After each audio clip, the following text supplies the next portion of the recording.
Previously on the Pastors Chronicles. Back in 1998, March 21st, 1998, a man by the name of Stanley Myers was meeting with these guys to fund a project of his. He had created a water-powered engine. And he started creating this engine back in 1975, right around the time of the great gas crunch, the gas crisis. They even started building cars differently because of this gas crisis. Look at the Chevy Nova. Look at, say, a 72 Nova versus Beverly Hills Cop. Eddie Murphy was driving a Chevy Nova. Look at the difference in those two. So, and there are others, but during that gas crisis is when he started working on that engine. If you remember the Buffalo shooting that just happened, make sure you watch until the end. It gets interesting. So if you didn't know, this guy here woke up and drove 200 miles to a grocery store in Buffalo, New York, shooting and killing 10 people and injuring 3 others. Now, among the people who were killed was a guy named Aaron Salters, and this is where things get a bit interesting.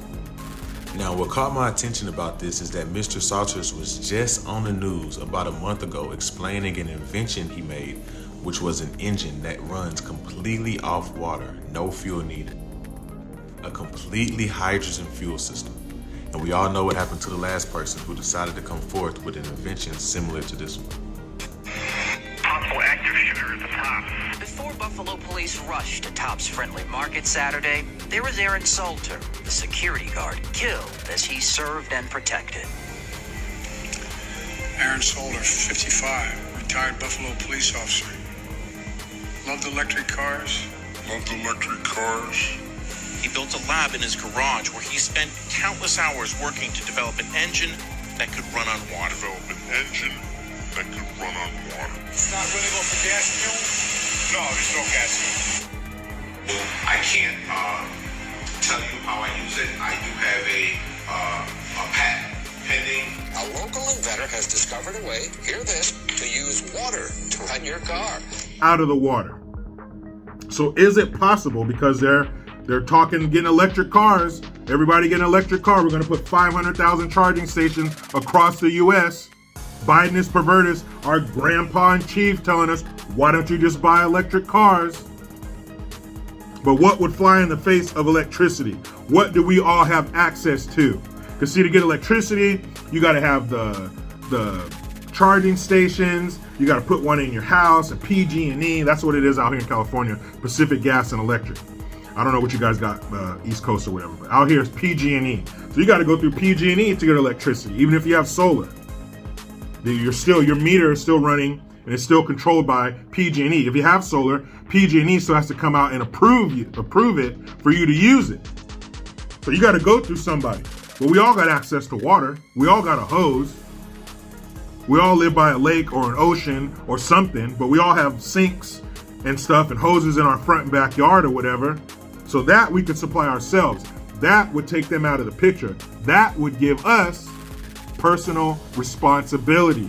We would be responsible for powering our own vehicles. No more gas stations, no more charging stations. Welcome to Zero-Days Chronicle.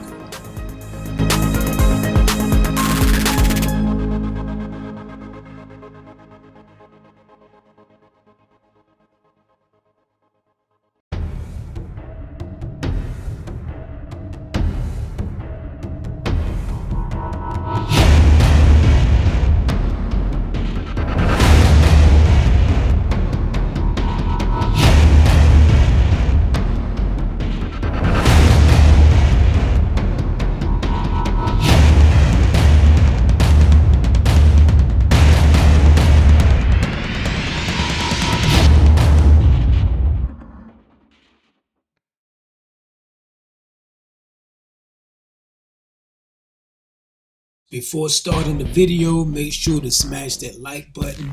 Do it now, it only takes a second to do it. And hit the subscribe button and the bell to turn on notifications so you can be informed whenever I upload new chronicles.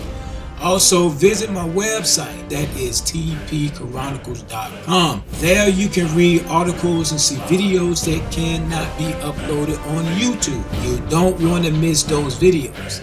The link is in the description box below. Also, join me on Facebook, Twitter, IG, TikTok, social platforms. If you are down with the campaign, type CN, which stands for Chronicle Nation, in the comment section. Upon that note, let's get into this next video, and it goes like this.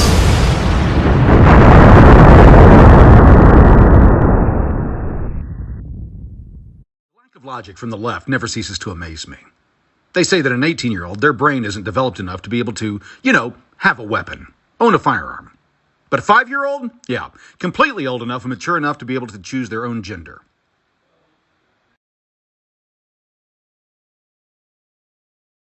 Welcome to Zero-Day Chronicles. This is Chapter 1B.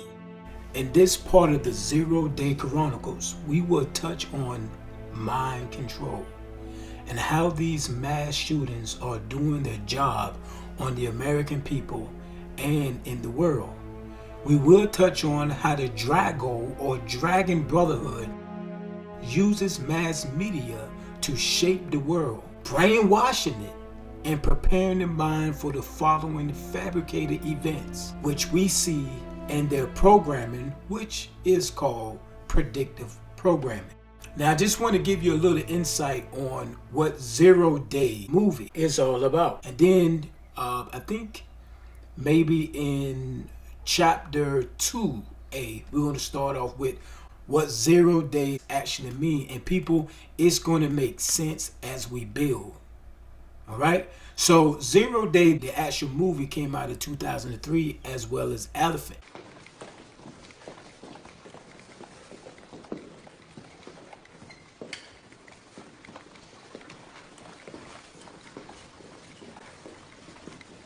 Movie Elephant was also releasing around 2003.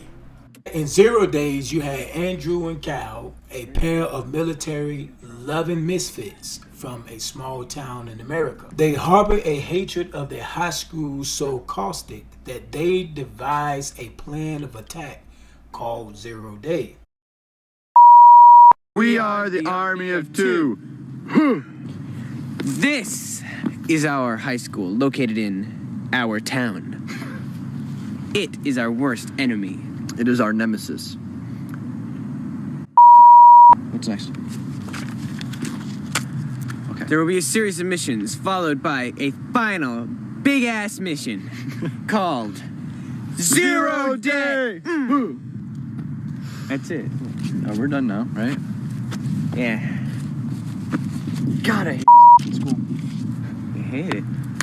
These are the best years of your life, Andre. As the days count down, they recorded their practices in video diaries.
All right, go. Okay, some things then. We acted alone. We obtained the weapons alone. And nobody knew that we were going to do this. Our parents had nothing to do with this, and so everybody knows they didn't know anything about it. I mean, when our parents find these tapes, I mean, what are they going to think? Oh my God, I was asleep upstairs while they were in the basement recording this. We could have known. We could have stopped them. No. That Mom, don't worry about that. All right, so you found us and you think, Jesus, I'm sending them to counseling. We have to stop this. We'd go through counseling, we'd wait a period, and then... We'd just come out and do it anyway. Exactly. You could think that you've cured us, and we'll make you believe that, but you can't cure somebody who has nothing wrong with them. Don't feel guilty about this. I mean, it's not your fault. We love you. I mean, we weren't morons like every other loser that's done this. I mean, we weren't a bunch of who were just starving for attention. We fooled everybody. I mean, even if we hadn't, could you blame them for not noticing? I mean, who wants to think that their son, their student, their classmate, their peer, their employee is going to do something like that? There are no reasons, and you're all going to look for them, but you're not going to find them. So you, that, the reasons. There are none. This isn't... Hoping to achieve fame after their demise. When 0 Day arrives, Andrew and Cal drive to the school with the trunk of munitions and aim.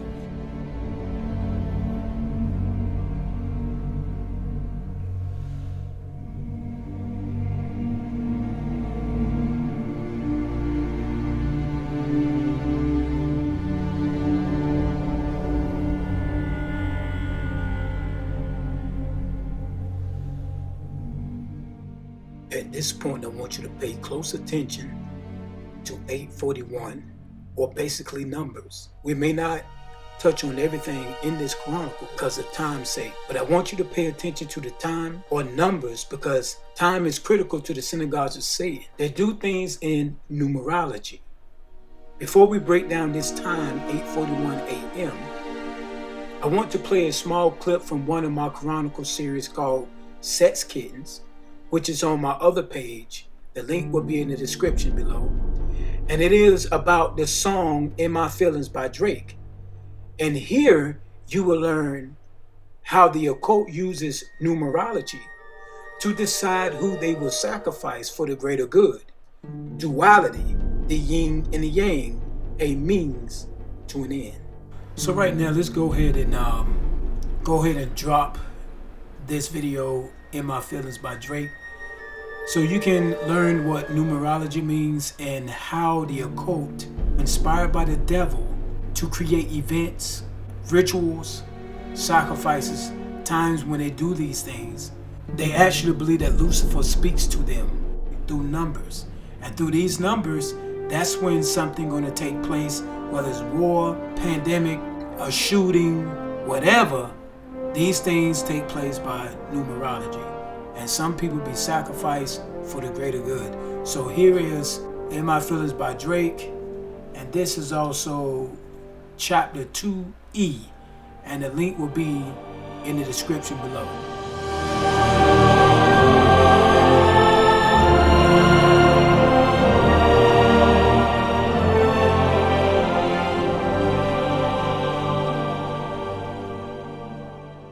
And so these numbers tell them what they should do. There's sacred things pertaining to these numbers. And so therefore, by these numbers, they determine what's going to take place. For example, 9/11, 9/11. According to Freemasons, the number 9 represents, just like the number 8, it represents pain or sadness. And so sometimes they put them together. When they put them together, it spells out a certain event.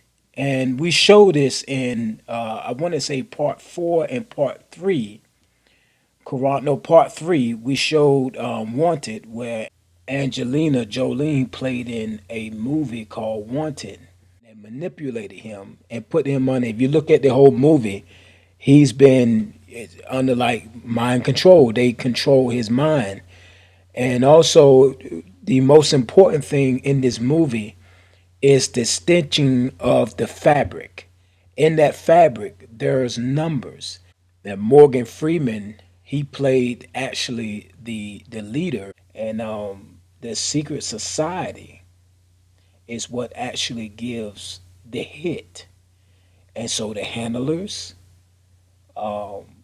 project the numbers, bring the numbers out, and they give it to the assassins.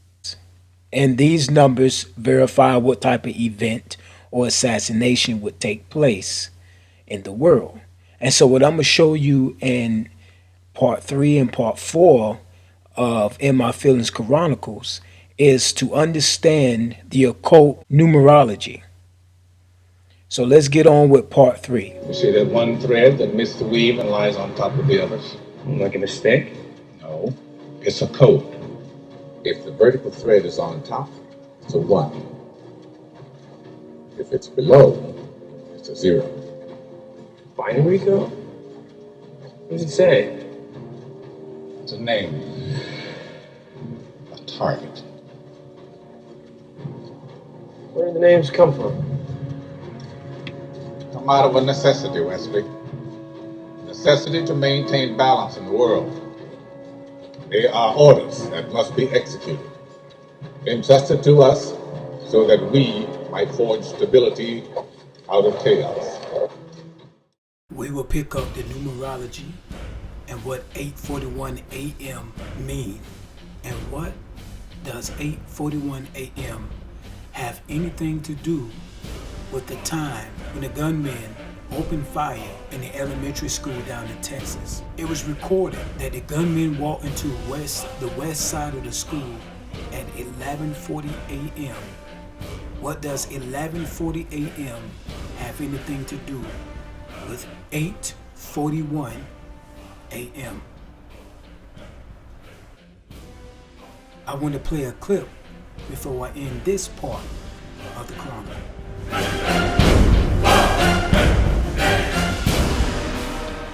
Essentially, what you're trying to do is you're trying to get people to buy into a solution before they see where it's ultimately going to go. Because you're talking about a transaction system that is no longer a currency, it's a control system. So it's like a credit at the company store. If every central bank comes out with a digital central bank currency, they have the ability to turn your money on and off. So if you don't behave,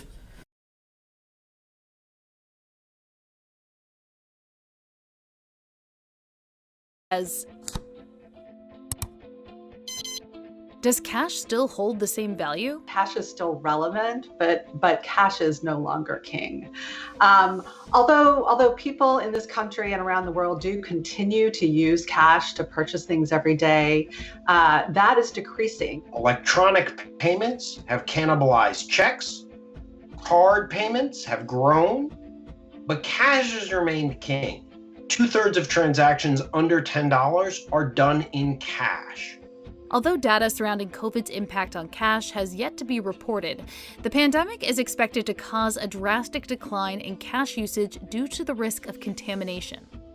The unprecedented surge in the demand for contactless payment has also shown outstanding performances from major companies offering cashless payment methods like Apple, Square, and PayPal.